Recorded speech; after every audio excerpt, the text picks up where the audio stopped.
में एक बंदा पूरी जिंदगी इबादत करता रहा, अपनी जिंदगी की 50 साल में कोई नमाज कज़ा नहीं हुई, रोजे रखे, हर साल रमजान के शबे कदर में इबादत की, हज की, ज़कात दी, हर मुमकिन कोशिश की अमल के एतबार से इबादतों के अंदर सबका, उनकी 50 साल के अंदर आमाल में नेकियां भरी पड़ी थी। और यहाँ एक बंदा ये है कि खाली ईमान लाया, तस्बीह नमाज की कोई नेकी उनके आमाल में नहीं है। लेकिन फरमाया गया अगर 50 साल इबादत करने वाला ईमान पर नहीं गया तो अब उसकी इबादत की एक नेकी भी कबूल नहीं होगी। और लम्हा पर ईमान लाने के बाद जिंदा रहा और उसी पर खात्मा हुआ तो वो 50 साल इबादत करने वाला जन्नत में नहीं जाएगा, लम्हा ईमान पाने वाला जन्नत में दाखिल हो जाएगा। ये ईमान की अहमियत कितनी बड़ी, ईमान कितनी बड़ी चीज है। ईमान जान के बदले ईमान बहुत सस्ता सौदा है, इसलिए कि कुल्लु नफ्सिन जायकातुल मौत, हर नफ्स को मौत का मजा चखना है। मौत तो जरूर आनी है, लेकिन अगर मुसलमान और ईमान की हालत में नहीं आई तो फरमाया तुम्हारी नेकियां कबूल नहीं की जाएगी। फरमाया गया कि मौत से बेहतर है लम्हे भर का ईमान हासिल करना। इंसान सोचे जिंदगी से बेहतर कैसे हो सकता है, इसलिए कि दुनिया के अंदर सारी डिग्रियां काम आती है, हर एक इंसान की डिग्री पूछी जाती है। कब्र में दुनिया की डिग्री काम नहीं आएगी, कब्र के अंदर ईमान की डिग्री काम आ जाएगी, कब्र के अंदर इसके रसूल की डिग्री काम आ जाएगी। अगर दुनिया की डिग्री लेकर भी गए तो गारंटी नहीं है कि तुम्हें बख्शिश मिल सके, लेकिन हाँ इसके रसूल और ईमान की गारंटी लेकर जब बंदा कब्र में उतरता है तो अल्लाह अकबर, फरिश्ते उसका इस्तेकबाल करते नजर आते हैं, अल्लाह अकबर, अल्लाह उसे इज्जतें देता नजर आता है। पता ये चलता है ईमान की अहमियत इतनी है कि दुनिया के अंदर इंसान अगर बेईमानी की जिंदगी भी गुजारे और लोग उससे नेक समझे, एक इंसान ईमान वाली जिंदगी गुजारे उसे लोग नेक न भी समझे, उस नेक को न समझने वाले को कब्र में अल्लाह इज्जत देता है और बेईमान को कब्र में भी और आखिरत में भी जिल्लत का सामना करना पड़ता। ये ईमान, इसलिए कहा कि वला तुम हो सके तो मुसलमान होकर मरो। इद हदर याकूब अल मौत इद क़ाल लिबनीहि मा तअबुदून मिन बादी क़ालू नअबुदु इलाहक व इलाह आबाइक इब्राहीम व इस्माईल व इसहाक व याकूब, आबाइक इब्राहीम व इस्माईल। हजरत याकूब अलैहिस्सलाम ने अपने बेटों से कहा, क्या कहा कि तुम्हें हमारे बाद उसी दिन पर रहना है कि जो तुम्हारे बाप दादाओं का था। और सूरह यूसुफ की तफसीर में मिलता है जो माहिर रमजान में बयान कि जब हजरत याकूब अलैहिस्सलाम यूसुफ अलैहिस्सलाम बिछड़ गए,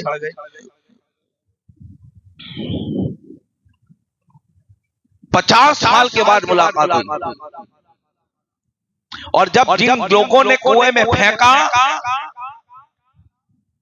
गल्ले और अनाज की गर्ज से मिस्र पहुंचे, कई दिनों तक तो राज को छुपाए रखने का हुक्म था, फिर खोला गया कि अब बताओ कि मैं यूसुफ अलैहिस्सलाम हूं।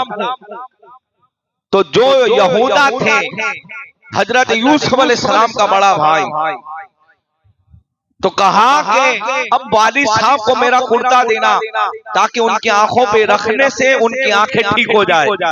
पता चला अल्लाह वालों की निस्बत में जो चीज, अल्लाह वालों की सोहबत में जो चीज आती है, कपड़ा हो, पैर में पहनने वाली चप्पल हो, टोपी हो, अल्लाह उसमें भी वो तासीर पैदा करता है कि बीमारों को रखो तो अल्लाह शिफा अता फरमा देता है। उस वक्त और कुरान ने इसका जिक्र किया, शिर्क नहीं है, कुरान ने इसका तस्करा किया कि मेरे वालिद की आंखों में रखना। अब जब गए तो वहां कहा कि अब्बा यूसुफ अलैहिस्सलाम की तो शान ये है कि अल्लाह ने उन्हें मिस्र की बादशाही अता फरमाई। तो अब सुने, याकूब अलैहिस्सलाम ने अपने बेटों से कहा कि तख्तो ताज और बादशाह को छोड़ो। अगर कोई ये पता किसी को चल जाए कि आज तुम्हारा बेटा प्राइम मिनिस्टर बनने वाला है, आज तुम्हारा बेटा बादशाह बनने वाला है, अगर किसी को ये खबर हो जाए अल्लाह ने तुम्हारे बेटे के ज़ेर साया में एक मुल्क को अता किया है, माँ बाप कितना प्राउड फील करते हैं, माँ बाप कितने खुश होते हैं। अल्लाह ने मेरे बेटों को इज्जत दे दी। दुनिया की इज्जत को अंबिया इज्जत नहीं मानते थे। अल्लाह अकबर। अपने बेटों से कहा ये सब छोड़ो, बताओ मेरा यूसुफ क्या मेरे दीन और ईमान पर कायम है? तख्तो ताज की खबर सुनकर अरे ये कह दे कि इंसान ने इतनी तरक्की कर ली, अपने पैरों पे कोई नौजवान अपने हाथों से कमाकर अपने हाथ और पैरों पे खड़े होकर अगर दुकानदारी चलाए, माँ बाप अच्छा फील करते हैं, अपने आप को खुशनसीब समझते हैं। अब यहाँ तो मिस्र का बादशाह बन गए थे, मिस्र का तख्तो ताज था, तो कहाँ गया था? ये बताओ, तख्तो ताज तो ठीक है, मेरा बेटा मेरे दीन पर है, तो कहा कि अगर वो दीन पर है तो ठीक है, वरना तख्तो ताज को हम अपने पैर की जूती में रखते हैं। ये यूसुफ अलैहिस्सलाम ने पूछा था। तो कहा है, तो कहते अल्लाह का शुक्र है कि मेरा बेटा मेरे दीन के ऊपर मौजूद है। ये ईमान है। और अंबिया के औलाद के हवाले से जो कुरान ने नसीहत बयान की, आपको दुनियादारी नहीं मिलेगी। यहां जो मैंने आयत पढ़ी तो कहा किस दीन को मिम्बादी मेरे बात करोगे, या तो कहा वही दीन जो इब्राहिम और इस्माइल अलैहिस्सलाम का था। फरमाया गया कि वो अपने औलाद को यही नसीहत करते थे ईमान पर, अपने दीन पर कायम रहने की। इब्राहिम अलैहिस्सलाम ने अपने बेटों को नसीहत की, नमाज की, रब्बी जअलनी मुक़ीमस्सलाह व मिन ज़ुर्रियती, या तो वो दुआएं ये करते थे कि अल्लाह मेरे औलाद को नमाज पे कायम रख। ईमान इतनी अहमियत चीज है कि आज हमारी कौम के अंदर आज हम देखें कि हमारी औलाद ना अल्लाह ना करे, आज अगर हम अपनी औलाद के लिए बिजनेस छोड़कर जाते हैं, प्रॉपर्टी छोड़कर जाते हैं, आज अगर हम अपनी औलाद के लिए बड़े बड़े कारोबार छोड़कर जाते हैं, और अगर हम अपनी औलाद को ये नहीं बताते कि तेरे ईमान की हिफाजत कैसे करनी है, इस्लाम की हिफाजत कैसे करनी है, तेरा दीन तुझे कैसे बचाना है, तो सुनो अल्लाह के प्यारे बंदों, वो दौलत और वो शोहरत तो खत्म हो जाएगी। इंसान मर गया तो याद रखे सारी चीजें वहीं के वहीं रह जाएगी, अगर साथ आएगा तो उसका ईमान साथ आएगा। मैंने पहले ही कहा था, नकीरैन अगर मुझसे पूछे, क्या पूछेंगे? तेरे ईमान के हवाले से पूछेंगे। माँ बाप ने अगर औलाद के लिए जमा पूंजी जमा कर दी और शोहरत और दौलत जमा कर दी, लेकिन अगर हमारी औलाद को ईमान की हिफाजत के बारे में नहीं बताया, तो सुनो, जब उसके पास ईमान नहीं होगा तो तुम्हें दुआ करके इसाले सवाब करने वाला भी कोई नहीं होगा। अब तुम्हारी कब्र के ऊपर खड़े होकर फातिहा पढ़ने वाला भी कोई न होगा। इसलिए कि जिसके पास ईमान है, जिसके पास अकीदा महफूज है, वही तेरी कब्र पर तेरे लिए दुआ करेगा, वही तेरी जो है मस्जिदों में बैठकर तेरे लिए सारे सवाब करेगा। वरना सुनो मुसलमानों, अगर ईमान की हिफाजत के साथ बंदा नहीं जाता तो याद रखे इब्लीस वो था कि उसके सजदे अगर जमीन पर बिखेर दिए जाते तो एक हिस्सा भी ना बचता कि जहां उसका सजदा ना हो। लेकिन क्या हुआ, आदम अलैहिस्सलाम का सजदा ना करने की वजह से अल्लाह ने उसे धुतकार दिया, इब्लीस कर दिया। यह बात तो वही थी ना, ईमान न हो तो तुम्हारे सजदे भी कबूल नहीं होंगे, और अगर ईमान होगा एक सुभान अल्लाह भी बड़ा होगा, अल्लाह की बारगाह में कबूल हो जाएगा। और अंबिया अपनी औलाद की नसीहत। हम अपने दौरे पाक की बात करें, यानी सरकार के दौर सहाबाए किराम के सामने कितनी परेशानियां थी। आज तो हमारी कौम की बच्चियां इश्क और मोहब्बत के नाम पर इर्तिदाद का शिकार हो रही, गैरों के साथ जा रही, इसलिए कि उन्हें ये नहीं पता कि दीन क्या है, उन्हें ये नहीं पता। इसलिए तो ये जरूरी है कि उन अस्हाब और उन सहाबियात की जिंदगी को हमारी कौम में रखी जाए। और उन्हें ये बताया जाए कि जितने पोजीशन और हालात उस जमाने में थे आज ऐसे हालात नहीं है, फिर भी उन्होंने ईमान में इस्तिकामत दिखाई। हजरत सुमैया रज़ी अल्लाह ताला अन्हा जो सबसे पहले औरतों के अंदर शहादत पाने वाली सहाबियात का नाम है कि जिन्होंने अबू जहल के सामने कलमा हक का ऐलान किया था। जब उसने कहा दीन छोड़ दो तो हजरत सुमैया इस्तिकामत दिखा रही है। आखिर ये होता है कि आपको नेज़ा मार के नाफ के अंदर शहीद कर दिया जाता है और ये बताया गया कि देखो सबसे पहले दीन की राह में जिसने कुर्बानी दी औरतों के अंदर वो हजरत सुमैया थी। ये दास्तान हमारी कौम को बताना जरूरी है, हमारी कौम के बच्चों को बताना जरूरी है। हजरत अब्दुल्ला ये ईमान लाए, ये जरूरी इसलिए है कि हमें ये बताओ कि कैसे भी हालात हो हमें हमारा दीन नहीं छोड़ना है। हमारी कौम के बच्चे और नौजवानों को बताना पड़ेगा कि कारोबार के लिए तुम अपने दीन का सौदा नहीं कर सकते, इश्क और मोहब्बत के नाम पे अपने दीन का सौदा नहीं कर सकते, अपनी लाइफ स्टाइल को बेहतर बनाने के लिए अपने मजहब को पीठ के पीछे नहीं फेंक सकते। याद रखें, दुनिया में रहो, दुनिया को अपने अंदर न आने दो। कश्ती में रहो, कश्ती के पानी को कश्ती में आने न दो, कश्ती को समंदर पे चलाओ। ये दुनिया ही की मिसाल है, दुनिया में रहो लेकिन ऐसा ना हो कि दुनिया की वजह से तुम अपने ईमान का हाथ धो बैठो, तुम्हारा दीन तुमसे चला जाए। और आज नौजवान बच्चियां हमारी गैरों के साथ भाग रही है इसलिए कि उन्हें ये नहीं पता कि अल्लाह ने इज्जत जो दी है चाहे मर्द हो औरत हो, और औरतों को सबसे ज्यादा जिस मजहब ने इज्जत दी है वो इस्लाम का मजहब ही है, जिसने औरतों को इज्जत अता फरमाई। अरे कौन सा मजहब कहता है कि माँ के कदमों में जन्नत है? ये वही मजहब कहता है जिसको वला तमूतुन, ये वही मजहब कहता है जिसको इन्नद दीन इंदल्लाहिल इस्लाम कहा जाता है। औरतों का तहफ्फुज़ की बात हो, औरतों की इज्जत की बात हो, औरतों की आबरू की बात हो, औरतों के मर्तबे की बात हो, ये सारी चीजें अगर नजर आती है वो मजहब इस्लाम में नजर आती है। इसलिए हमारी कौम के नौजवानों को, हमारी कौम की जवान बच्चों को और हम आप सबसे कहते हैं अपनी नस्लों को ईमान की फिक्र बताओ, अपनी नस्लों की ईमान की हिफाजत की फिक्र करो, अपने बच्चों को इश्क रसूल बताओ, अपने बच्चों को सहाबा के वाकयात बताओ ताकि वो बदअकीदा भी बन न सके, खैर तो खैर उनका अकीदा भी चेंज ना कर सके, वो कल उठकर इल्म गैब पे सवाल ना उठाए, वो कल उठकर हुजूर अलैहिस्सलाम के माअल्लाह मौत के ऊपर सवाल ना उठाए, इल्म गैब हो, इख्तियार मुस्तफा हो, ये सारी चीजों का मुकाबला आज हमारे सामने है। इसलिए अपनी और नौजवान नस्ल को उलमा से करीब करो, इसका बेहतर तरीका यही। आलिमों से जब करीब होगा तो हत्तल इम्कान वो ईमान और गुनाह से, हत्तल इम्कान वो गुनाह से भी बचेगा और उसकी ईमान की हिफाजत भी होगी। वरना हालात है लेकिन इतने बुरे हालात नहीं कि इंसान अपने ईमान का सौदा कर। हजरत अब्दुल्ला की मैं बात कर रहा था, दौरे जो सहाबा था वो परेशानियों का दौर था। आज भी हालात ऐसे हो जाते हैं कि आदमी के पास रुपया पैसा खाने के लिए नहीं, ईमान का सौदा कर देता है, बदअकीदा हो जाता है।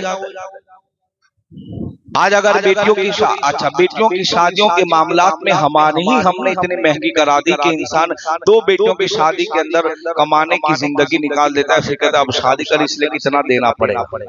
इसमें भी लोग अपना दिन बदल रहे हैं, ये हकीकत है। गैरों के दरवाजे खटखटा रहे हैं, वहां भीख मांग रहे हैं। सरकार ने क्या कहा था, शादी निकाह आसान करो कि जीना मुश्किल हो जाए, और आज ये हो गया कि जीना तो आम है, जीना आसान कर दिया, निकाह मुश्किल हो गया।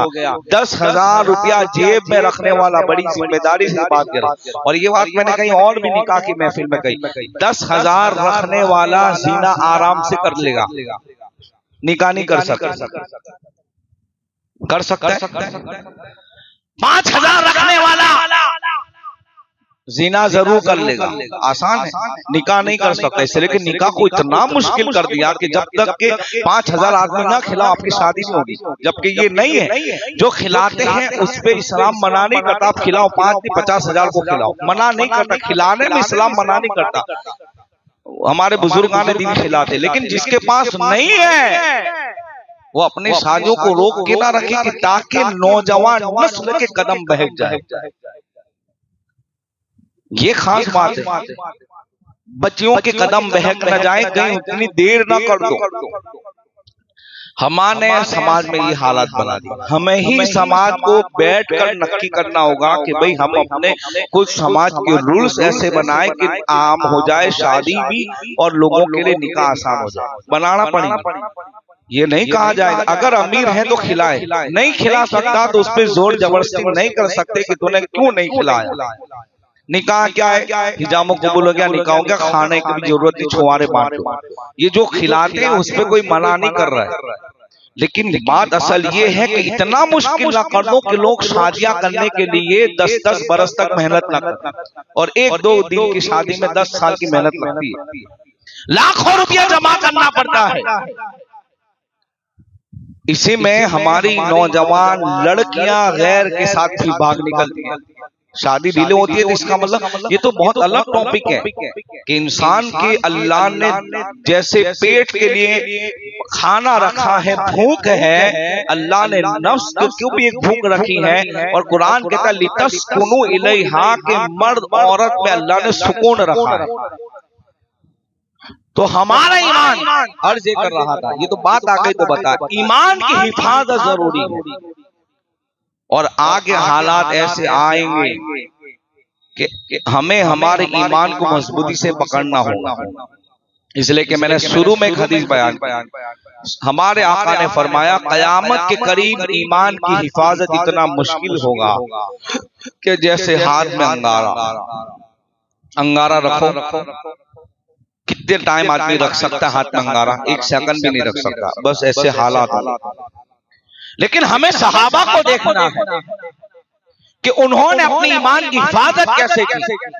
हजरत अब्दुल्ला कहते हैं कि ईमान लाए कहीं दूर रहते थे मदीना मुनव्वरा से, घर वाले मुसलमान नहीं थे, बाप का साया नहीं था, माँ के आगोश में परवरिश पाई, चचा था बड़ा सख्त था कि ईमान छोड़ दो, तो कहा नहीं छोड़ूंगा। एक दिन अपनी माँ से कहा कि मैं हुजूर की मुलाकात के लिए मदीना मुनव्वरा जाने चाहता हूँ। तो माँ ने कहा कि तेरे चचा को पता चलेगा तो वो तुझे मारेगा, तुझे इजाजत नहीं देगा। कहा माँ तू इजाजत दे, बाकी की मैं सारे मामला खत्म करूंगा। माँ ने इजाजत दी, चचा के पास गए, कहा मुझे हुजूर से मुलाकात करनी है। चचा ने कहा मुलाकात करनी है तो सुन ले, आज के बाद घर से कदम बाहर निकाला तो घर में आने नहीं दूंगा। इतनी बड़ी कंडीशन और शर्त रखी। अब ईमान की हिफाजत की बात है मुसलमानों। उसी लम्हे में ठीक है, आज से आपका और हमारा रिश्ता खत्म, मैं घर के छोड़ के जा रहा हूँ, आप नहीं बिठा घर में दाखिल करोगे, मैं नहीं आऊंगा। फिर चचा ने सोचा कि और सख्ती करता हो ताकि उसको वापस आ जाए और अपना दीन वापस कबूल करके इस्लाम छोड़ दे। तो कहा सुन ले, तेरी जेब में जितने भी पैसे हैं सब निकाल लूंगा, सब छीन लूंगा, जायदाद का हिस्सा भी नहीं दूंगा। उसी वक्त ऐसा नहीं कि सोच कर जवाब दूंगा, ईमान था, इसके रसूल ये था। कुरान ने कह दिया, मतलब ये कि कुर्बानी होने इतनी बड़ी अता फरमा। सहाबाई किराम की शान में भौंकते हैं लोग, अरे उनके जैसे कुर्बानी नजर नहीं आती। कुरान जिनका जिक्र करे, कहा चाचा जायदाद ले लो, पैसा ले लो, सब ले लो, मैं जाऊंगा बगैर सवारी जाऊंगा हुजूर से जरूर मिलने। फिर चचा ने सोचा कि एक आखिरी हथकंडा अपनाता हूं। फिर चचा ने सोचा कि आखिरी बात मैं देखता हूँ, अगर वो मान गया तो ठीक, वरना फिर छोड़ना पड़ेगा। कहा जो लिबास तूने पहना है वो भी मेरे पैसे का है, कपड़े उतार। इतनी बड़ी आजमाइश, लेकिन ईमान की हिफाजत के हम अगर चंद हमारी परेशानी आ जाए तो इंसान ना उम्मीद और मायूस हो जाता है। परेशानियां पहले हुई, लेकिन ये बात याद रखें, दुनिया में अगर परेशानी है आखिरत में अल्लाह उसका बदला जरूर देगा। अगर दुनिया में आपको आगे राहत नहीं भी मिली तो फरमाया कब्र में एक झोंका आएगा हवा का। ये बात सुने बहुत मुझे याद आ गई। कब्र में क्या आएगा? झोंका। समझते हैं? आप बैठे में अचानक हवा लगी कि हवा का झोंका है, बस इसको झोंका कहते हैं। दुनिया में जितनी भी परेशानियां होगी, कब्र में हवा का एक झोंका आएगा तो उससे सारे गम वो भूल जाएगा। अब जब एक झोंके का ये आलम होगा तो बंदा जन्नत में जाएगा तो क्या मामला होगा? आप गौर तो करो, क्या बात है यार। एक झोंका तेरे गम को मिटा देगा। अगर दुनिया में ईमान के लिए तकलीफ भी उठाए होगी तो फिर जन्नत में अल्लाह उससे बड़ा भी बदला अता फरमाएगा। कहा कपड़े उतार दिए जाएंगे, कहा उतार लो, आज मुझे नहीं रोक सकते हैं। और रही वापस आने की बात, घर वापसी तो बहुत दूर की बात है, मैं तो अपने महबूब को जरूर मिल के आऊंगा और मैं ईमान नहीं छोड़ूंगा। अब कहा उतारे, कपड़े भी उतार लिए। अब आप देखो इतना बड़ा इम्तिहान, घर से निकाला, जायदाद से बेदखल किया, कपड़े उतार लिए। माँ के पास गए तो माँ होती है तो कहा बेटा 2 दुपट्टे हैं, बस ये ले जा और इसी को अपना सदर ढाक कर तो निकल जा। अब अब्दुल्ला निकले तो कहा कि ये भी तो दिल में ख्याल था कि मैं तो इनसे मोहब्बत करता हूँ, क्या वो मुझे भी पहचानेंगे? क्या बात है यार, वाह वाह। कहा हुजूर मुझे पहचानेंगे, ये सोच थी, ये फिक्र थी। घर वालों ने भी कहा था अरे तू तो इनके इश्क में इतना आगे चला गया जो उनके लिए सब छोड़ रहा है, क्या वो तुझे पहचानेंगे?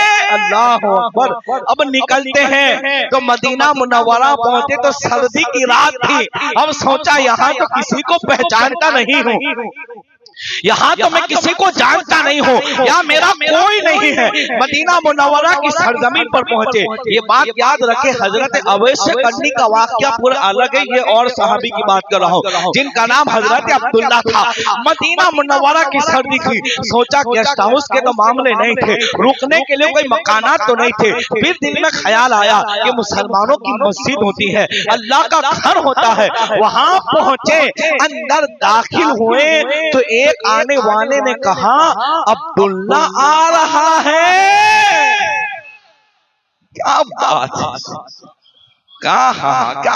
अब कह रहे हैं कि क्या मुझे भी वो वहां कोई पहचानेगा? तो जब ये ख्यालात दिल में आ रहे थे, घर वालों ने भी कहा था, लेकिन जब मस्जिद नबवी में पहुंचे तो कहा क्या अब्दुल्ला आ रहा है?